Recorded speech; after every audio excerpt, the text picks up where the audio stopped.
Hello guys, আজকে এলাম জোশমল্লি বাজারে শনিবার মানে মাকুর বিচের নিগে আমাকে ময়নারে লগে করে নিয়ে আসি। ময়নার দাদা মাকুর দাম জিগাইতেছে, ময়না ঘুরবান নইছে। এক পাল্লা মাকুর দামে 120 টাকা পরে।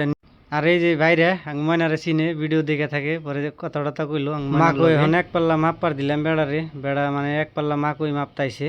যাই হোক বস্তায় ভরবো, বস্তায় বড় জামগা আর কিনুন নাকি 2 কেজি মহিষ। ময়নার দাদার নাকি ময়না আইডা বাজারের ভিতরে গেতাইছে, আমি পাশে পাশে যাইবার নইছি। জোশমল্লি বাজার যে এত ভিড় হয়, মানে আজকে দেখলাম 8 দিনে বহুত ভিড় হয়, মানে বাজার বেশি আহাও না। আর ময়নার দাদা ময়নারে কইতেছে যে গুল্লা খাও, কতটি খাই আরো। এই হিসাবে ময়নারে থুয়ে মানে ময়নার দাদা মহিষ কিনবার যাইব, আমি রইলাম ময়নার লগে। ময়না বউ রয়েছে, এন বেড়া গুল্লা দিব, 2টা গুল্লা দিল, 2টা চাইছে গুল্লা, 2টাই খাইব বলে কইলো যে 2টাই খাম। পরে আমি ভেঙে ডেঙ্গে দিলাম আর আদান খাওয়াইয়া দিলাম। গুল্লা ডুল্লা খাওয়া শেষ। এখন আমরা জামগা বাড়ি ফেলে ময়নার গাড়ির বুগলা আনলাম, এখন বস্তা বান্ধব আর জামগা।